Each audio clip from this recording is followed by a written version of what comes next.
What's going on, guys? Welcome to another episode of Healthspan Academy. I'm your host, Craig Shearhart, and joining me today is my special guest, Dr. Theresa Larson, who is currently a doctor in physical therapy. Kind of took a really interesting route to get there. She started with an undergrad in political science at University of Villanova, and then actually had a minor in military science, and then went deep into the military and spent some time in the Marine Corp, worked her way up to engineering officer, and really interesting story that's laid out in her book, which we're going to talk about a little bit, and then landed on pursuing a doctorate in physical therapy from University of Saint Augustine. And since then, she's been the owner of Movement RX, and we're going to talk and chat about how that works and how she helps her clients, and go from there.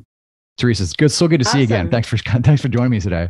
You too. It's good to hear from you. I always love hearing from past colleagues I've worked with. So yeah, awesome. So the book Warrior, I just read that recently, and that's such an incredible story, and it's very unique. You've had a very diverse background. So let's start with a short, condensed version of what kind of led you into physical therapy. Yeah. So I think Warrior, obviously the story behind Warrior was my come to wellness story. Mm-hmm. Like, it very much was about my struggles with my own mental health condition, Right. bulimia. But not just that, it was like just figuring out what my path in life would be, because I was always good at pleasing other people and doing what looked good and what was cool, but like what was important for me. Right. And so, towards the end of the book, you start to hear like who I got involved with, and I started to work with wounded veterans and things like that. And I always had a fascination for medicine and fitness. And I just, the idea of going into a medical practice and working in a hospital or whatnot, I know you don't have to just do that, was not really exciting for me. And also I wanted to do more than just coaching. I wanted to understand more about the body and kind of dive in deep. But cool. PT honestly wasn't like the work that PTs do isn't really my jam either. Fair enough. Here we are. So fair enough. But I think what really stood out for me as a turning point in the book, and I think it just kind of that moment when you were in the gym and you saw the veteran deadlifting, and you ended up like using your fingers to sort of give tactile feedback. And then you had this epiphany that you're using these fingers instead of destroying, like lending to their mental health, helping someone through a movement and helping them improve their life. Talk through that story and how that all kind of you know what? What's interesting is you're like the third person who's brought that up. And I think that's really awesome, because that was a very important part of my book. Right. And I think a lot of people got something from the book. But I really like talking about that set experience, because it really was like a turning point for me. Obviously with the eating disorder, I had bulimia, and this might be triggering for some listeners. I use my fingers to abuse myself and like make myself throw up, and wasn't because of food, really. It was because of how I was perceiving my life and handling the stress that I was under, and the way I was coping. But then when I was at this performance facility, and there was this wounded veteran there who was deadlifting, and he just wasn't being paid attention to. Right. Like no one really knew what to do with him. He was a bilateral above the knee amputee. Oh, wow. He had both of his legs amputated above the knee, trying to deadlift with a rounded back. And we're in one of the best CrossFit gyms in the country, so to speak, yet no one is paying attention to him. Wow. And so I was like, okay, let me help you. Like, let's go over. He was a Marine too. So I was like, let's go over to the wall. Like, I think you could do this. I was in the class, taking the class, and I was just helping facilitate a straight spine for him, just, and load his hips and use the wall as like tactile input. And I was like, I'm now using my hands for good. Yeah. And I'm also working with my people here. I'm working with a veteran. I'm working with an adaptive athlete, and making him feel included versus excluded. Yeah. And so that kind of led me down this path I'm on. That's now. such a It was cool one of the story. landmarks. Yeah. I love that. So there's so many stories that kind of went in the Marine Corps, and like there's battle going back and forth about being this, authoritarian figure and like struggling kind of with your own mental health and, being a woman in front of like leading men and all these, there's a whole bunch of layers to it, which was so cool. What were the key takeaways from that Marine Corps experience that you think has kind of led to your career particularly? Oh gosh. Well, yeah. So being a Marine, it was a good place to be from. I'm so grateful for it. And people ask me all the time, would you go back in? And I would say no. Like I wouldn't. I can serve people better now with what I'm doing and who I am. There are moments I'm like, I wish I was, I knew what I knew now back then when I was in my early 20s, but c'est la vie. Like if I spend too much time on that, that's not really healthy. But the things I learned from the Marine Corps was how to treat people, and be inclusive, truly. Like when you treat your people, no matter what rank they are, like they're human beings, and like family, really, and you get them the training they need to be successful with what job, what role they play in your platoon family, then that's leading. And so taking that into the workplace, that's essentially what I do with my team is like, okay, what's your role and how can I help you be the most successful and support you to be the best person you can be in that role? Now, I haven't always been that, I wouldn't say I've been ragingly successful with every person, but the Marine Corps taught me that, you take care of your own and you respect the rank, no matter what rank they are. And that's something that I think a lot of Marines and service members should still learn, especially officers, is just because you wear bars, 100%. Pay attention to your enlisted, because they're going to teach you, they're going to help you become the best version of yourself. For sure. And so that's, something I learned and I take into my work now is that, no matter what background you have and how you're coming to work with us, you matter. And I will learn from you. It's not just about me. I love that. And that's something, as a business owner, I've over the years, I've kind of stepped away from organizations or working with individuals, in whether it's individual gyms or partnerships I've had, where they want the attention just on them and everyone to feed them. That's not the way it works. That's not the way the world works. And that's not the way to build a team. And so, I think in our society, there's a great need for validation from a lot. And yet to run an effective company where there's healthy people, right? You want to have healthy people who are happy in their lives, happy with their work.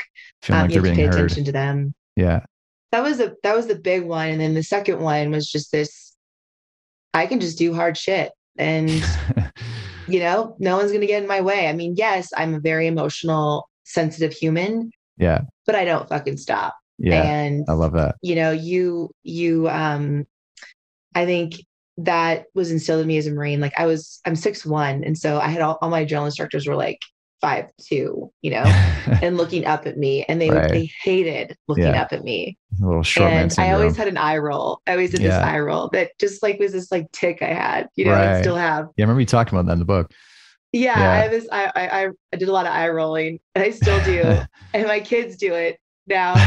And, but then, moving away from that, and working through the challenges of, family and business, like that drive to just finish and complete a task, and just do the hard shit that needs to be done to serve the better good. Like, I'm not afraid to do that. And it's been hard, but that's what I think the Marine Corps and my upbringing gave me, because my upbringing was kind of like being in the Marine Corps in some ways.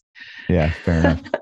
That's something I've noticed in just people in my own circle that have been through the military, even in Canada. And I'm sure we're way less intense than it is in the US, but just that self-discipline, I haven't met a lazy person that came from the military. They're driven and they're focused, and I don't think there's anything better for that. So that's really cool. Let's talk about how that next step and how you end up linking up with KSTAR and started coaching some of those seminars. Yeah. So when I was my last year of PT school, I was like, oh my gosh, I don't really like doing PT work, you know? Yeah. um, I mean, is this what my life's going to be like? I had that like realization, Right. and then I started, my gunnery sergeant had told me about KSTAR. Mm-hmm. And so I looked him up, and I even reached out to him, Cool. and he was like, oh, just, come up and visit at Mm-hmm. the parking lot of dreams. And so I did. I took a road trip up there and visited and hung out with him. And, I basically told him, I think in that first session with him, like I trained with him, and then I kind of did this. I shared this with him many times. I'm like, I'm very grateful for that 1 hour that you spent with me, Mm-hmm. because as a young PT and as someone like you who's been established Mm-hmm. and kind of paved your way, that meant a lot to me. Like any coach that's ever done that to me meant a lot. And so I told him after that, I'm like, if you ever need someone to teach your seminars for you, I'll do it. Cool. And so like a couple of years later, we've been in touch, and then like he met one of my good friends who's a Marine, who's a PT too. And then he kind of, collected all these PT, some military, some not, and got us all together to teach a seminar. So that's amazing. Yeah. Yeah. And it was just relationship building. Like it's for anyone out there who's, wanting to get into an industry, and like search who's doing something that you're interested in and talk to them. Like those people are pretty open to it, and human beings. And I think, and if they don't respond, keep trying, like, don't stop. Like, so I think that's the key there, is like, anytime I've wanted to do something, even now in my business, I'm not afraid to talk to billionaires, people who are, eons of pay grades above me, or like whatever, not even pay grade, like we're just in different phases. We're all human beings. We're in different phases of our life. In the path. Yeah. I'm not afraid to talk to anyone about like, hey, can you give me a little insight to how you got there? Like, That's amazing.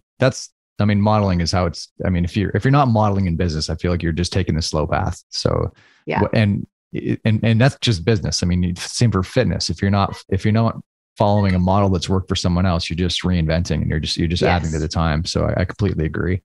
So that led into, eventually around that time, you opened a Movement RX. So talk about the scope of that practice and kind of how it's evolved into what it is today. Yeah. So I started Movement RX,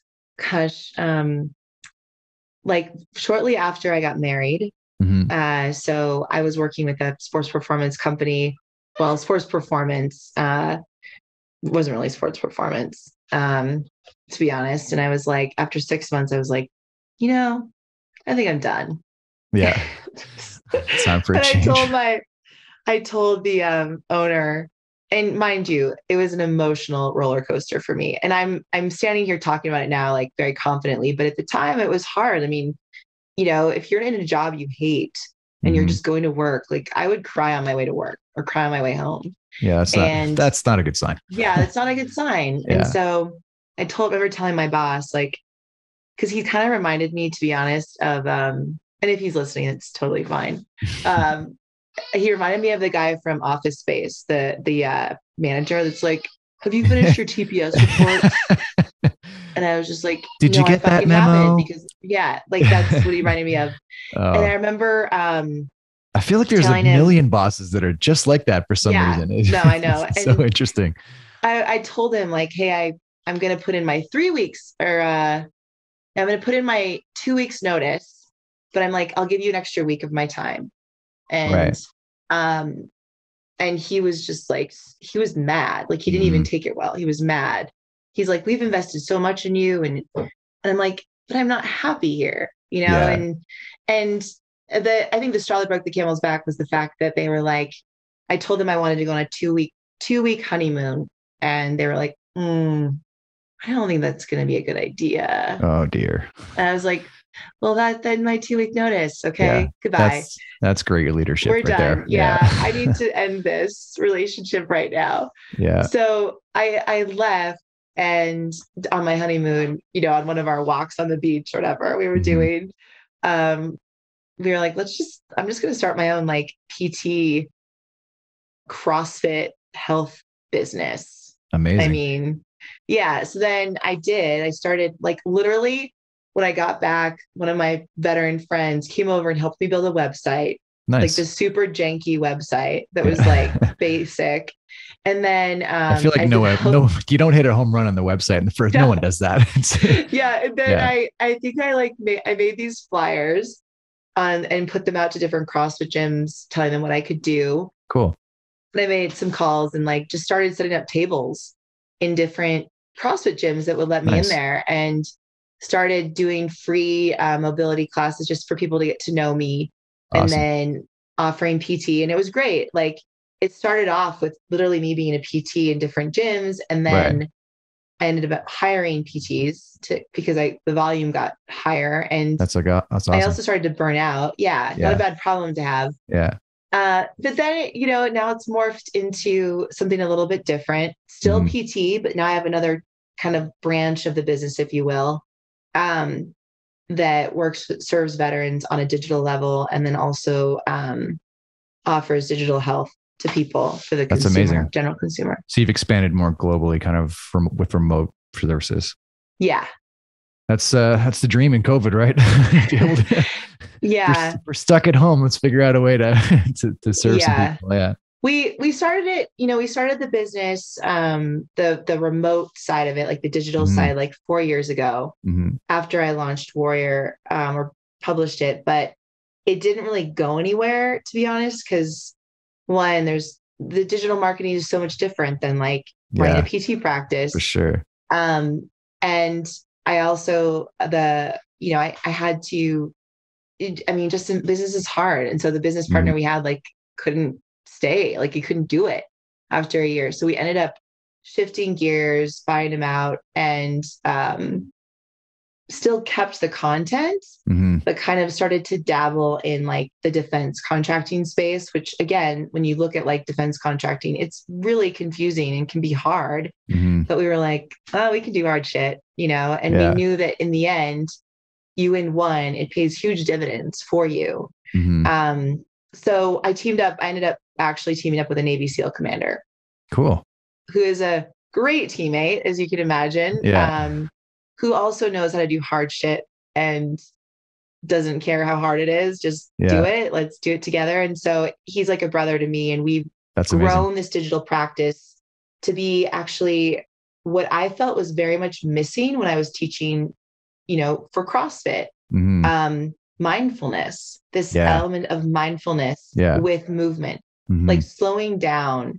Mobility is great, stability Hmm. is great, all that stuff is very important, but not if you're not aware of even Yeah. like how And you hold yourself on a daily basis. there's nothing more challenging than trying to tell a CrossFitter to slow down, right? It's like, Right. Yeah. just focus on your breath. Like, okay. Yeah, totally. Just I that mean, doesn't happen. it's at some point, usually with go-getters, it's when they get hurt, do they pay Yeah. attention? Yeah. But teaching the Gen Pop, veterans, specifically first responders, Hmm. how to manage and cope with their stress Hmm. on a daily basis. That's where our bread and butter is, like, Right. so our mindfulness and movement digital programs have been pretty popular. That's amazing. So when you work with veterans, I assume that mental piece it's kind of first and foremost. Is that like a prereq to kind of get into the other stuff, or how does that sort of work when It you start goes with working with it. them? Okay. So we think of it if you think of it like a pyramid of physical and emotional freedom. Hmm. Okay. So when it comes to lifting weights and like meditation habits, that's like Hmm. number 4, the top of the pyramid. Right. When it comes to when we work with veterans or anyone, it's mostly veterans and first responders and some active duty, but Hmm. the baseline layer is building awareness. So mindfulness Hmm. in neck up, which also helps them neck down. Right. But then also we teach them how to down regulate their body Hmm. with breath work, Yeah. with maybe it's gentle stretches or mobility. But we don't get into the hardcore smashing until later. Yeah. It's more of like, okay, let's like scour the body, let's assess our body and even understand what our shoulder is doing, Yeah. our neck is doing. Yeah. So that's where the number 1 is mindfulness and down regulation. So Right. emotional and physical always go together. For You sure. can't separate them. And so we you got those found though knots that just won't go away until your mind calms down, right? There's just stress points. So it's that's a huge piece for what I kind of dive into as well, as that breath and mental piece too. Yeah. So it's huge. I mean, the breath is, with our members right now, we're dabbling in holotropic breathing, holotropic breathing, which is, builds a lot of energy and can kind of help get that emotional energy, like negative emotional energy out. Yeah. But I don't teach it. Like, this is what John, my colleague, teaches. Cool. And what I do love about our partnership, there's a lot of things about it, but he's, he runs a podcast, actually, you probably love, Men Talking Mindfulness. Cool. And I will share this with him, but he's works with another guy. So they're men teaching emotional health, not just to men, but everyone. Yeah. And then, I get to do the physical piece, and it's really nice. That's amazing. And it's kind of like a non-traditional gender role. You would think that the guys would want to jump in on the physical. Yeah. Yeah. I love that. That's amazing. I do talk about emotions a lot with physical stuff. Like, sometimes I feel like I was in the wrong profession. Yeah. But what I do love about it is that, the body does keep the score. Mm-hmm. And so, having a brother in a way to feed off, he can really dive into those topics of letting go to your story and things like that, and really owns it himself. Mm-hmm. I mean, the guy has done some crazy, he's an amazing man, and he shares his story a lot, but he was actually serving with Murph. Oh, wow. On the same mission that Murph was killed. Right. And so, he's dealt with a lot of survivor guilt himself, and just his own stuff in his life. And you can imagine 24 years with the SEAL teams, like what you see, and hear. And so, but the point is, like, he lives it. He really lives it, and is a compassionate father and husband and man. And I'm able to kind of feed off of that energy and focus on the physical. But for me, even, like, I love to go hard and I love to go fast, but I also thrive on going slow and paying attention. Yeah. And most people need that to just build awareness in their body and what's going on in their mind, and like how they are with people, and how they pick up that barbell, and how they pick up their kids day in and day out. For sure. So I think it's rare to find somebody that's got that perfect synergy between their autonomic system, that parasympathetic and sympathetic. I feel like most people are either riding one more than the other. So I love that you guys kind of handle a bit of both. That's amazing. Yeah. Cool. So what's on tap for next year? Do you guys have business kind of projections, or what's on tap for Moving RX in 2022? Well, so my family and I just moved to Durango, Colorado. Which is a huge move. We've wanted to do it for a few years. Mm-hmm. So we run our remote operations out of our house, headquarters right here. Mm-hmm. He is my boss. That's awesome. We have a little video studio in our basement. And then our PT practice is in San Diego, which is doing very well. Awesome. And it's run by a woman. So we have one PT that's traveling the world right now. She may be in Canada. Cool. I know Canada's huge. It's all right. We all know each other. I figured. Yeah. I figured. But we are, so what we're doing in 2022 is we just started working with the Veteran Administration. So we got a contract within the Veteran Administration and are working in their whole health program. Mm-hmm. So providing inclusion and content, movement, mindfulness, relationship, all kinds of content for their new app.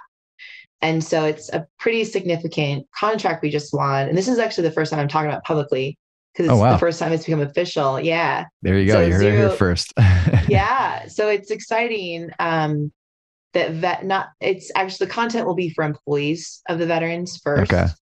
And so employees of veterans will be able to access all of our content, videos, health and wellness opportunities, similar to it's going to be very similar to Peloton, the way they lay it out. Cool. But for employees of the VA and then eventually veterans.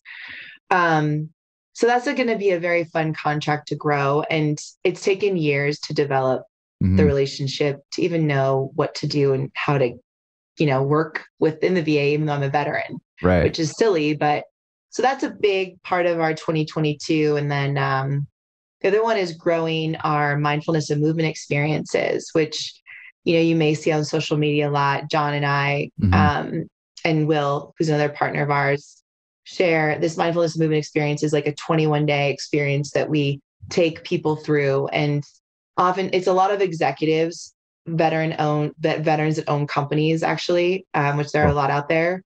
And, from that, we've gotten, different speaking opportunities on inclusion, mindfulness, wellness, within those communities that we're working with. So yeah, it's a little bit of the VA and then growing the mindfulness and movement and inclusion work that we're doing on the commercial side. That sounds very exciting. Cool. It's gonna be a lot of work, but yeah, it is exciting. I'll tell you what, like, something I've learned, and someone could have told me this years ago, but, I always I would love things to just work out right away, but they never really did. They never do. Yeah. Even though someone listening to me or reading may think like, oh, you have it all together. Absolutely not. And I'm always learning and growing. And I think what I've been able to do, though, that's been a superpower for me, I think, and maybe for some of you listening, is that those obstacles that you come up against in business or in life should be teachers, not foes. 100%. And if you can see it as that, it takes the stress off of you, but also gives you the energy to keep going. Yeah. And keep taking action. Yeah. And because so many people quit before they get started. So true. It's just easy to get in a funk and get discouraged. And to really succeed at anything, you need a little bit of thick skin, and just literally just read it as feedback. And it's never personal. Like, no one's coming after you because they don't like you. It's just, you haven't done enough yet. And you just gotta change your strategy. So yeah, I completely agree. That's a really, really powerful mindset to carry with you. Yeah. Let's talk about your personal habits. So you got a lot going on. You got a family life, you got a business you're managing, and obviously it's going well. That adds to the plate. Where do your priorities land right now with your own kind of personal health and wellness and fitness? And what do your habits look like around that? Yeah. So my focus is on leading myself first in health, like just what I preach, which wasn't always the case when I would preach that. But since I've had kids, I think I have a 4-year-old and a 17-month-old. That's kind of, not taking care of myself has kicked me in the ass. So having kids has really helped me shape my new habits that I have now, which are, I've taken the last 4 years to develop. But the point is like, my health does come first. And the way before my kids and before my husband, but the thing is, it doesn't take a lot of my time each day. Right. And I just make sure I get it in each day. Yeah. And so the important thing for me is one big thing is I let go of expectations of, if I don't do an hour workout, and I don't go to a CrossFit gym or whatever gym, then I didn't do anything. Or if I didn't eat a perfect certain way, or, meditate for 20 minutes plus, then I'm not worth it. I always, people always think of that. If you think of the pyramid of physical and emotional freedom, which you haven't seen clearly, I'm talking about it, but people jump to the top layer, let me, go from the couch to doing CrossFit 7 days a week. Yeah. Right? That may not be the best answer. No. Got to start with those micro goals. I let go of the these expectations of myself of I have to do it this way because other people are doing it this way. And the people around me are doing it this way. Well, that way doesn't make me happy, actually. Yeah. I am highly introverted and I do a lot of external work. And so I've developed a habit of training at home. TRX, since I partnered with TRX, they've outfitted my basement with equipment. Sweet.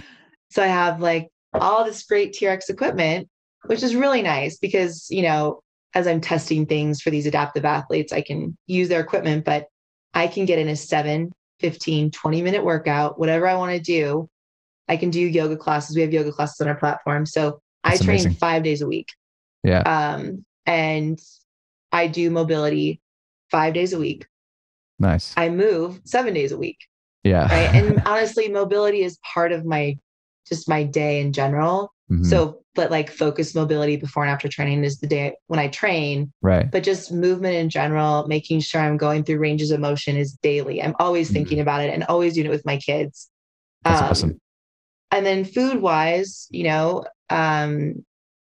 the thing that, I mean, food wise, I don't really follow any, I have a 80-20 rule, the eating lifestyle. Yeah. There's no diet I follow. I mean, obviously dieting isn't going to do anything for anyone anyway, unless you're training for something. But dieting, it's about the lifestyle. So for me, eating whole foods more often, 80% of the time and 20% of the time, you know, enjoy, you know, having foods that whatever I want. Yeah. Yeah. But sleep is honestly the other component to fitness. Sleep is really on and off, especially with 2 small children. I do the best I can to get 7.5 to 8 hours. But it is a challenge to get that on some days. So I feel you. I do not have kids and I still find it a struggle. So yeah, I feel you. But movement is like the big one for me. I actually, when it comes to the emotional side, so movement does a lot for my emotional health. And so I make sure I get that in. And usually on the other 2 days, we're hiking or doing something active. But I don't meditate every day. I probably get in 2 meditations a week. But the big thing I do daily is I'm mindful. Right. I'm very mindful. And I think that's a good distinction for people is mindfulness is different than meditation. Right. Mindfulness like is being synonymously. aware. Yeah. People. Yeah. So like I breath. wake up and I'm not on my phone. I'm like present with my kids. You know, I'm in the chaos of the morning. It's just, it's fun. I don't have any crazy morning routine before my kids get up because that would be like 3 a.m. You know, so I get up with them and I do stuff with them and I make them food and I'm with them. Yeah. And then my work day starts 8:30 or 9. That's when I turn on my phone. Right. But there's parts like all the incoming information has its place. And so, where I was going with that was, you know, my emotional health, the more present I am, they said task, like right now with you, the happier I am and the more joy I have. So I know that I have until a certain time today to get my work done. And then I'm with my kids and I'm not going to try to work when I'm with my kids or be on my phone or distracted because that just makes me feel flustered. For sure. So I think between mindful living and getting daily movement does a ton for my health. Yeah. That's so many powerful messages there. But what I love the most though, especially coming from a mother, is that you still make time to prioritize yourself because it's so common to put everything else first, not even just your kids, your family, your career, everything. So, but you can't pour from an empty cup, obviously. And you figure that out. And that's just a better example to set for your kids too, right? It doesn't mean being selfish. It means like you are giving yourself the energy to give them the best version of you, which is amazing. It is great. And they mimic me. So like they'll be playing outside and I'll be like, guys, and even though I'm 17-month-old, I need 10 minutes. Okay. 10 minutes. And I'll take my kettlebell in the corner and I'll do a workout there. And they'll come over and start like mimicking me. And now we don't have a TV in our house either. And so everything is movement. Like at night, we have a dance party. We literally have a dance party in our house. That's amazing. And it's mostly 80s music because like, you know, my 17-month-old does not like the sound of Mariah Carey and All I Want for Christmas Is You. So, but we dance and my kids like jump squat dance, like because amazing. They see me doing that. Yeah. That's fantastic. Awesome. Yeah. Well, this has been an amazing chat, Theresa. Really appreciate you sitting in. What's the best way for people to get in touch with you? So they can go to movementrx.com, movement-rx.com, and my email is getbetter@movement-rx.com. Cool. We're on all the socials. I do a lot of LinkedIn work. So if you want to follow what I do on LinkedIn, it's Dr. Theresa Larson. Cool.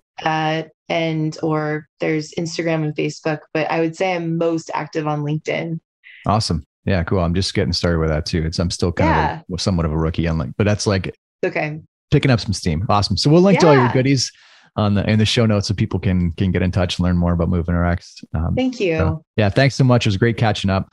Thanks for tuning in to this episode, guys. We'll see you next time on Healthspan Academy.